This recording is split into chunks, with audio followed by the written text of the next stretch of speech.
Imagínense entonces lo que significaba una agremiación gremial, así se llamaba, como en los anarquistas se llamaban, de resistencia, sociedades de resistencia entre los católicos, con asesor y todo, se llamaban uniones gremiales. Entonces le escriben, le piden a Monseñor Soler que escriba una carta. Yo les prometí no traer aquí documentos a colación, leer muy pocas cosas, pero no resisto la tentación de mostrarles la carta escrita, de puño y letra, de Monseñor Soler, donde Monseñor Soler les dice a estos católicos: con católicos de ese temple voy a donde se quiera, a la cárcel o al patíbulo si fuera necesario.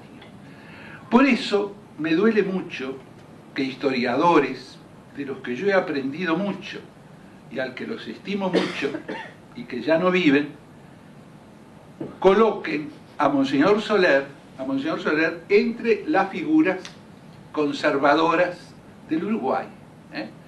Primero, sin especificar qué es ser conservador, porque se pueden admitir tantas definiciones sobre el concepto conservador. ¿Qué se quiere decir con ser conservador?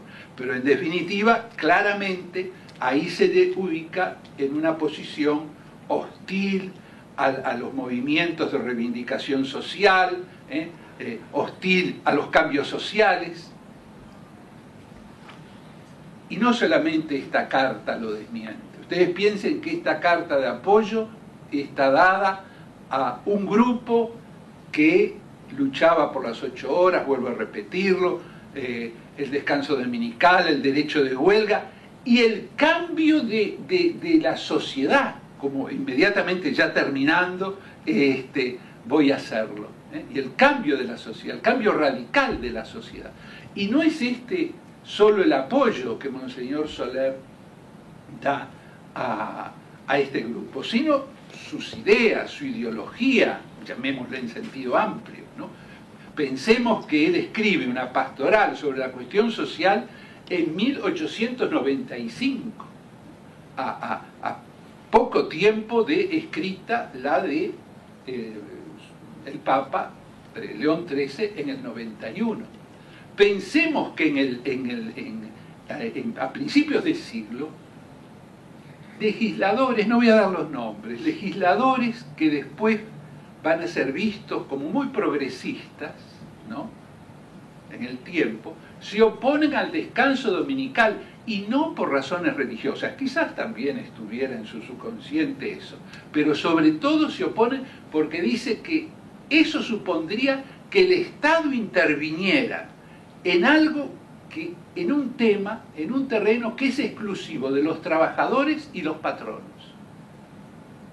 Y esa declaración, esa posición que asumen estos legisladores está promovida,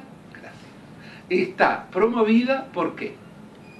Porque se presenta por este grupo, que todavía no había coagulado en la Unión Democrática Cristiana, se presenta por este grupo al Parlamento a través de uno de sus integrantes, que era en ese momento legislador, un legislador independiente. Y cuando se presenta ese proyecto a favor del descanso dominical,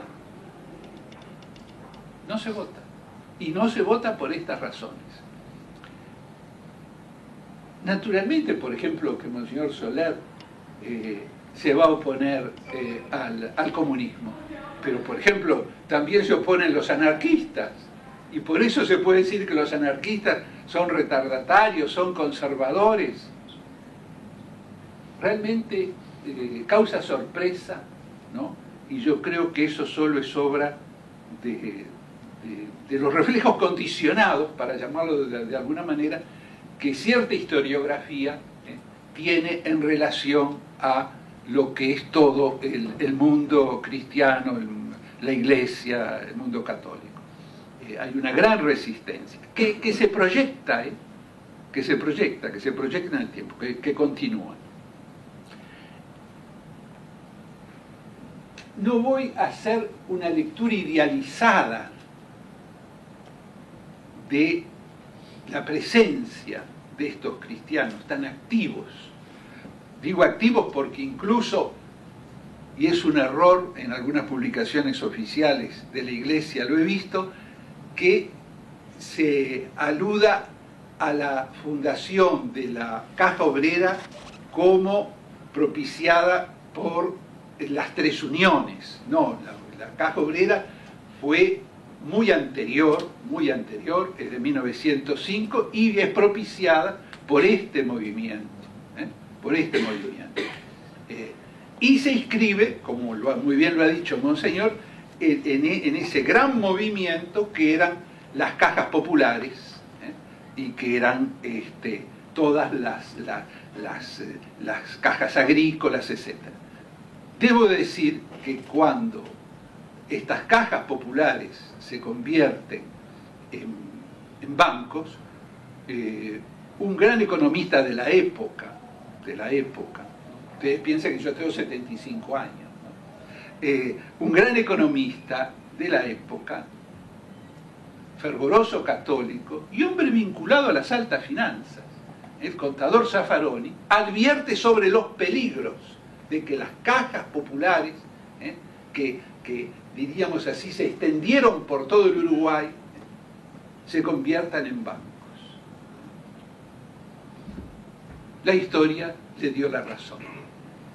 Pero yo quería referirme, ya casi terminando porque me quedaban 5 minutos, ahora me quedarán 3, al comentario, no mío, sino también de un conocido en la época, historiador, el padre salesiano, doctor José María Vidal. Eran dos hermanos, de baja estatura, pero de altísimo nivel. Uno fue el primer doctor en Sagradas Escrituras aquí, Baldomero, biblista, y el otro un gran historiador, tiene una historia de Paysandú muy valiosa, que era el doctor José María Vidal.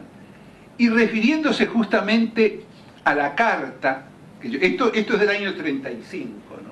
Bueno, menos mal que resistí la tentación y no traje otros documentos más viejos y más numerosos. Pero me parecía que era importante esto, porque no es una opinión mía, sino de una figura venerable de nuestro clero.